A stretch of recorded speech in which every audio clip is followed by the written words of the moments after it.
pengalaman menuntut ilmu dalam Islam. Yang pertama-tama perkenalkan, saya Nasrani dari absen 12.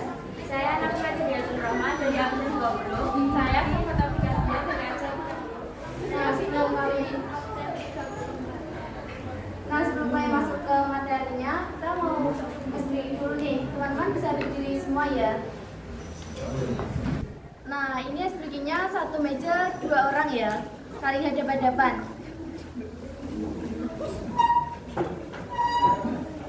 Dan kalian bisa memegang satu benda. Semuanya memegang satu benda. Iya. Tangan, tangan, tangan, tangkap.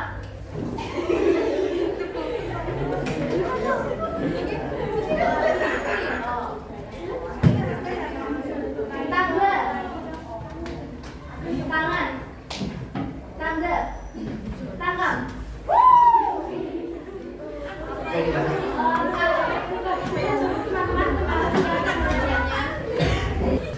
Menyelami makna kehidupan melalui tafakur kepada Allah Subhanahu wa Ta'ala. Dengan kehidupan yang semakin sibuk dan penuh distraksi, manusia kerap kali lupa akan tujuan hidupnya di dunia.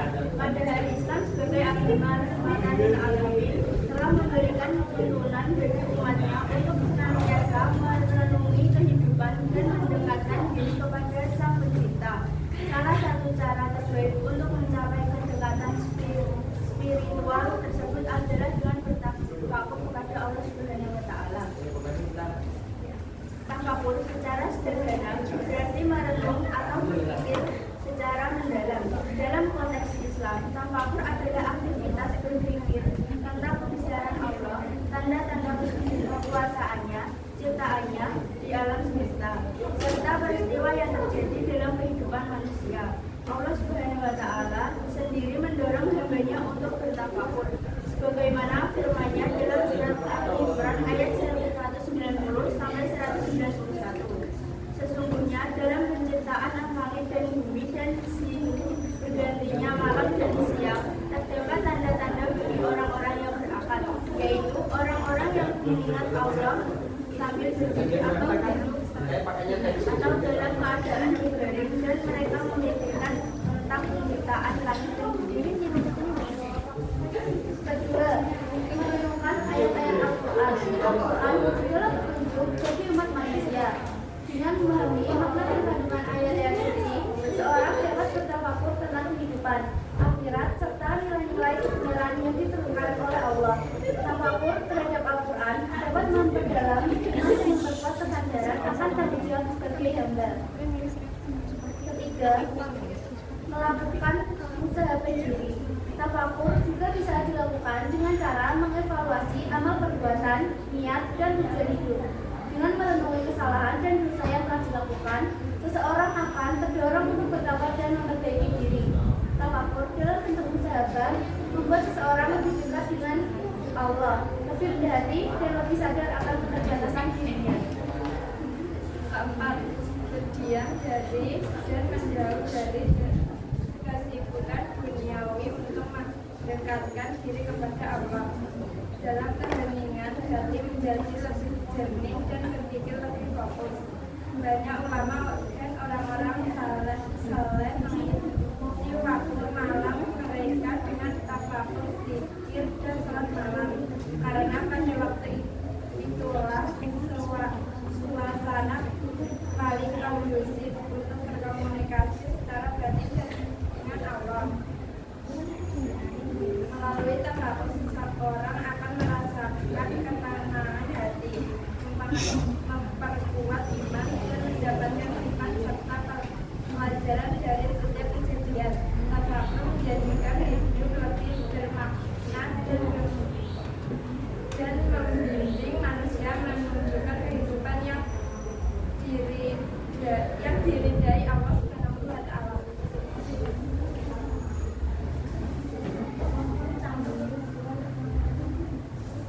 Kesimpulannya, tafakur kepada Allah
Dia mengajar manusia dengan benar. 5. Dia mengajarkan manusia apa yang tidak diketahuinya. B. Hadis Nabi Muhammad SAW tentang keutamaan ilmu Islam. 1. Hadis riwayat Tirmidzi nomor 2646. Bismillahirrahmanirrahim. Man salaka tariqan yabtaghi bihi ilman yahsallahu lahu bihi tariqan ilal jannah. Artinya, barang siapa menempuh jalan untuk mencari ilmu, maka Allah akan memudahkan baginya jalan menuju surga. Selanjutnya, hadis riwayat Ibnu Majah nomor 224. Bismillahirrahmanirrahim. Talabul ilmi fariidatun 'ala kulli muslimin. Artinya, menuntut ilmu adalah kewajiban bagi setiap muslim. Hadis ini menjelaskan bahwa menuntut ilmu merupakan kewajiban yang harus dijalankan oleh setiap orang yang beriman, baik laki-laki maupun perempuan. Makna pendidikan hadis ini, yang pertama, ilmu adalah fondasi ibadah. Tanpa ilmu, seseorang bisa salah dalam beramal. 2. Kewajiban seumur hidup. Menuntut ilmu tidak hanya di masa kecil atau sekolah, tapi sepanjang hayat. 3. Mencari ilmu agama dan ilmu bermanfaat lainnya.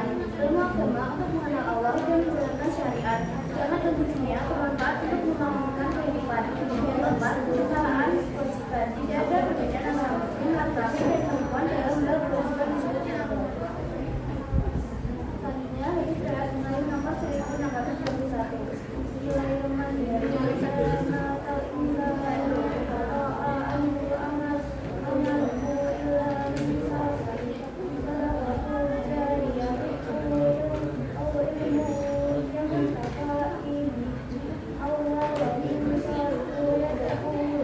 Artinya, apabila manusia meninggal dunia, maka tercipta semua amalannya kecuali 3.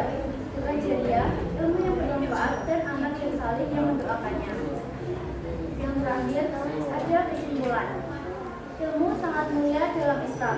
Allah menunjukkan derajat orang yang berilmu. Menuntut ilmu adalah ibadah dan jalan menuju surga. Ilmu yang bermanfaat bisa menjadi amal saja. Baik, kami akan membuka sesi tanya jawab. Apakah ada yang ingin bertanya? Sebelumnya saya izin bertanya. Saya Zevana Bilkis dari absen 36. Sebutkan 3 cara yang dapat dilakukan untuk bertafakur kepada Allah Subhanahu wa taala. Sebelumnya perkenalkan saya Najla Lantarati dari absen 21. Izin bertanya kepada kelompok 3. Apa pengertian tafakur dalam konteks Islam? Baik, terima kasih. Dan bertanya lagi. Sebelumnya perkenalkan saya Kita Lestari. Yang ke-11 itu bertanya, apa manfaat yang diperoleh oleh seseorang dengan melakukan tafakur? Baik, terima kasih. Sebelumnya izinkan kami untuk berdiskusi terlebih dahulu.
Sebelumnya izin menjawab dari pertanyaan Najwa.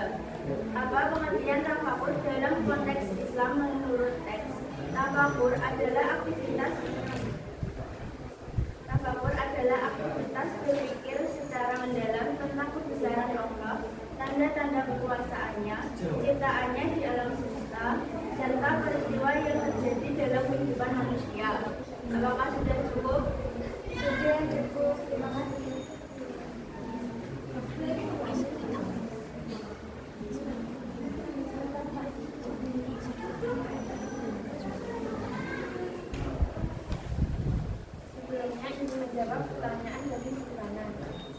Tiga cara yang dapat dilakukan untuk mendekatkan kepada Allah. Yang pertama, merenungkan keindahan dan kesyaratan alam semesta. Yang kedua, merenungkan ayat-ayat Al-Quran.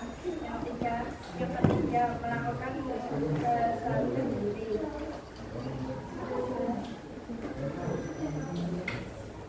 Sebelumnya, saya izin menjawab pertanyaan dari Elita, yaitu apa manfaat yang diperoleh sekarang dengan melakukan tafakur. Jawabannya, manfaat tafakur antara lain memberikan ketenangan hati, memperkuat iman, mendapatkan hikmah dari setiap kejadian, dan mendidik manusia untuk kehidupan yang diridhoi Allah Subhanahu wa Ta'ala. Maka sudah cukup.